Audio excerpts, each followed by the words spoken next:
Nursing एक ईश्वर सेवा. मी आरोग्यदूत या चॅनलमध्ये मी अक्षय तुम्हा सर्वांचं मनापासून स्वागत करतो. तर आपण प्रसूतीच्या दुसऱ्या अवस्थेतील काय काळजी घ्यायची ते आपण बघितलं होतं मागच्या व्हिडिओमध्ये. आता पार्ट 2 मध्ये आपण बघणार आहोत. आपण प्रत्येक वेळच्या वेळी पुढीलप्रमाणे काळजी घ्यावीपर्यंत बघितलं होतं. आता पुढे बघूया आपण दुसऱ्या अवस्थेतील मॅनेजमेंट अजून काय करायचं आहे. तर आपल्या उजव्या हातात मोठा कॉटन पॅड घेऊन जेव्हा येते त्या विटपावर म्हणजे पेरींवर आधार द्यावा आणि गर्भपुस्तकाचा ऑक्सिपुटचा भाग सिम्पॅसिस प्युबिस खालून निश्चित असताना आपल्या डाव्या हाताचा अंगठा व तर्जनीने हलकासा दाब देऊन गर्भमस्तकाचे फ्लेक्शन टिकून ठेवायचे. म्हणजे आपला उजव्या हातात जो कॉटन पॅड असतो, गॉससारखा कॉटन पॅड असतो, त्याच्यामध्ये म्हणजे बेबी कळ येते त्यावेळेला विटपावर जे पेरिनेम असतं त्याच्यावरती आधार द्यायचा आणि गर्भमस्तकाचे ऑक्सिपिट भाग सिम्पॅसिस प्युबिसच्या खालून निसटत असताना आपल्या हाताने त्याला अंगठ्याने व तर्जनीने हलकासा दाब देऊन फ्लेक्शन आपण टिकवून ठेवायचं. पेरिनेमवरून कपाल व चेहरा 15वा आहे. म्हणजे सेन्सिबल निसटते तेव्हा हाताने गर्भमस्तकाला आधार द्यायचा, पण बेबीच्या हेडला पण आधार द्यावा लागतो. हे तुम्ही जेव्हा डिलिव्हरी बघणार किंवा शिकणार तेव्हा तुम्हाला कळणार. त्याच्यानंतर संपूर्ण गर्भमस्तक बाहेर येईपर्यंत उजव्या हाताने चांगल्या प्रकारे विटपावर आधार द्यावा. म्हणजे संपूर्ण बेबीचं जे गर्भमस्तक आहे ते बाहेर येईपर्यंत आपल्याला चांगल्या प्रकारे विटपावर आधार द्यायचा. म्हणजे गर्भमस्तक बाहेर येत असताना ते फाटले जाणार नाही. म्हणजे ते गर्भमस्तक विट पण जे पेरिनेम असं त्याच्यावरती आपल्याला आधार द्यायचा आहे. म्हणजे आपल्याला काय होणार, ते कट होणार नाही तिथे, म्हणजे हे नाही जात, टिअर नाही जात. तर गर्भमस्तक बाहेर आलं आणि त्याच्या मालेभोवती नाळीचे वेढे आहेत का हे बघायचं आपल्याला. गर्भमस्तक बेबीचं बाहेर आलं की नाळीच्या भोवती वेढा आहे का, तर नाळीचा वेढा आहे का गळ्याभोवती ते आपल्याला बघायचं आहे.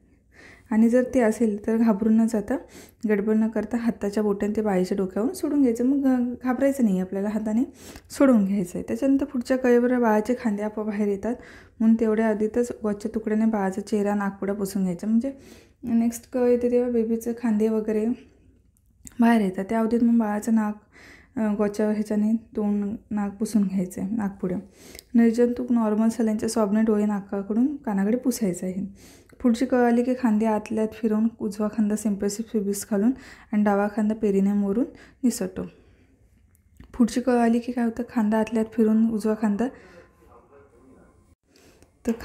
निसटतो. या अवधीत बाळाच्या चेहऱ्याचे निरीक्षण करायचं. चेहरा थोडासा निळसर जांभळट दिसला तरी आकारण गडबड करायची नाही, घाबरायचं नाही, कारण ऑक्सिजनचे प्रमाण कमी झाल्यामुळे रंगातला फरक जाणवतो. या घटनेमुळे बाळाचे श्वसन केंद्र उत्तेजन होऊन जन्मल्याबरोबर बाळ जोराने रडण्यास मदत. या घटनेमुळे काय होते, बाळाचं श्वसन केंद्र आहे ते उत्तेजित होतं आणि बाळ रडण्यास मदत होते. रंग जर निळा गर्द नीलांगावस्थेत झाला तर मात्र बाईला कळ देण्यासाठी कळेबरोबर अंगाचा जोर खालील बाजूस करण्यासाठी उत्तेजित करायचं आहे. पोटावरून हलकासा मसाज करावा, त्यामुळे बाळ लवकर बाहेर येईल व त्याच्या जीविताचा धोका टळेल. वरील खांदा प्रथम बाहेर येऊन बाळाच्या डोक्याने दोन्ही हाताला धरून थोडेसे खाली घ्याव्याने हळूवारपणे थोडी ओढ लावावी, म्हणजे मानेला धक्का लागणार नाही याची खबरदारी घ्यायची. डिलिव्हरी करताना खूप गोष्टी काळजीपूर्वक आपल्याला करायच्या असतात, बाळाची काळजी घ्यायची असते. यामुळे पुढील खांदा जननेंद्रिय बाहेर येतो, त्यामुळे हात व बाहेर काढण्याची काही करायची. नंतर बाळाचे डोके वरील बाजूस आईच्या पोटाकडील बाजूस थोडीशी ओढ द्यावी, त्यामुळे काय होतं, खांदा ही जननेंद्रिय बाहेर येतो आणि त्या पाठोपाठ बाळाचे संपूर्ण शरीर बाहेर येते. यावेळी घड्याळात पाहून बाळाच्या जन्माची वेळ नोंद करायची. त्यावेळी पूर्ण बेबी आऊट आल्यानंतर बाळाच्या जन्माची वेळ नोंद करायची. नंतर केस पेपरवर नोंद करायची. लगेचच बाळाला ट्रेमध्ये घेऊन पायाकडील बाजू उंच व डोक्याकडील बाजू खाली होईल अशा पद्धतीने तो ट्रे बाईच्या दोन्ही पायामध्ये ठेवायचा. त्यामुळे गुरुत्वाकर्षणामुळे घशामध्ये श्वसनमार्गात चिकटस्राव बाहेर येतात, त्यामुळे श्वसनमार्ग मोकळा होऊन बाळ जोराने रडते.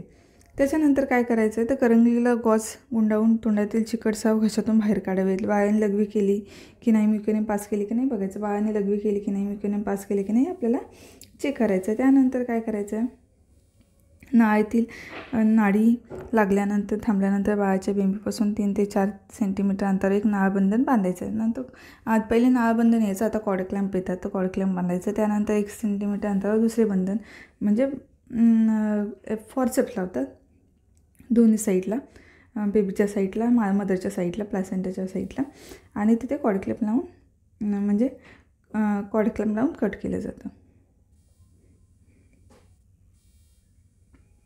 त्याच्यानंतर दुसऱ्या बंधनापुढे 1 सेंटीमीटर अंतर नाळ कापणारे स्पेशल कात्री. नाळ काप ही स्पेशल कात्री असे नाळ कट करण्याचं. त्याच्याने हे करायचे. कापत असताना कात्रीचे टोक आपल्या उजव्या हाताकडे करायचं, त्यामुळे बाळाला इजा होणार नाही.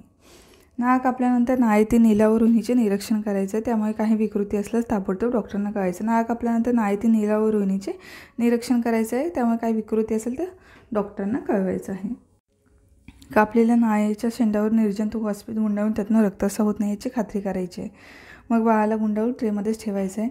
आईपासून बाळाला वेगळे करून अंघोळ घालण्यास नेण्यापूर्वी आईच्या हातात बाळाच्या हातात एकाच नंबरचं बिल्ला बांधायचं आहे. आईच्या मग चुकत नाही बाळ किंवा मिस होत नाही, कुणाचं बाळ ते कन्फ्युजन होत नाही म्हणून बिल्ला बांधायचं. आईला बाळ दाखवावे, नंतरच आंघोळीसाठी बाजूच घ्यावे. बाळ जर वजनाने किंवा काळाने प्रीमॅच्युअर असेल तर रक्तातील आरिस फॅक्टर जुळत नसेल तर अशा नवजात बाळकांची नाळ कापून बाळाला आईपासून स्वातंत्र्य करायला जास्तीत जास्त उतर ठेवायचे. प्रीमॅच्युअर असेल, आरिस फॅक्टर जुळत नसेल तर बाळाची खूप काळजी घ्यावी लागते. तर त्याला गुंडाळून आंघोळीला न्यायचं नाही आहे, ते डॉक्टर आपल्याला सांगतात काय करायचं आहे. अशा तऱ्हेने प्रसूतीच्या दुसऱ्या अवस्थेमध्ये महत्त्वाची 2 तत्वे नैसर्गिकरीतीने गर्भबाहेर येण्याच्या क्रियेत मदत करावी आणि बाळाला मातेला इजा होऊ नये